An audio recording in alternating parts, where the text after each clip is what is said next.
I've been in Harlem. There's a lot of gentrification here, and a lot of whites are moving in, and you see a lot of blacks moving out. And I'm a landlord to a lot of these people.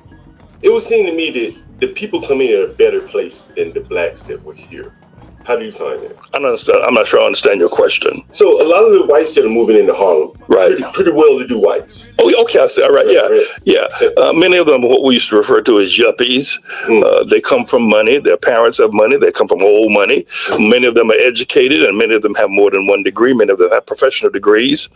And they've moved into this community with all of that power and all that influence.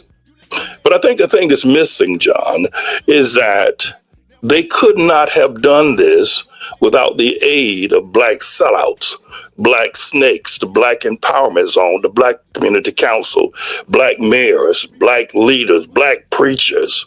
You know, you speak of that, and when you said that, I thought about there was a black congressman here, Rangel. Charles Rangel. And I think he had a bunch of apartments. Was it him that had a bunch of apartments? It may not been Rangel. It was one of those, I think it was Dominican, part Dominican or something. Maybe that was Rangel.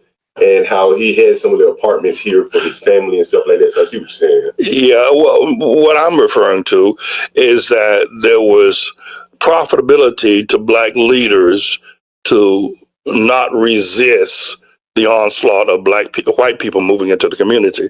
That is what I mean by the fact of sellouts, that they could not have done it. Not so much Rangel. I don't think Rangel owned any property. I think he died poor and broke. Rangel did. Maybe there had been some other council person that had some money. I'm not sure what you're talking about. But for instance, Al Sharpton, for instance, sold out this community. In other words, Al Sharpton is most prolific for known for leading protest marches and stirring up black angst against white people's efforts, whatever they may be.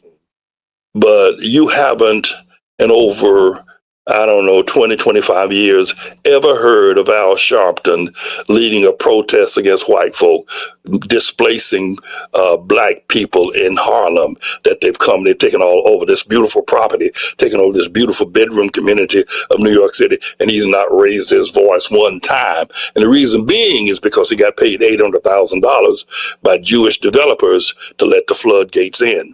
And so it's been black sellout. Not only him, but David Dinkins and everybody else that's black that had some power allowed this to take place. Now, doesn't Sharpton have an office 145th or something? Isn't that where it's National Network? I don't know if you'd call it an office. I call it a chicken coop.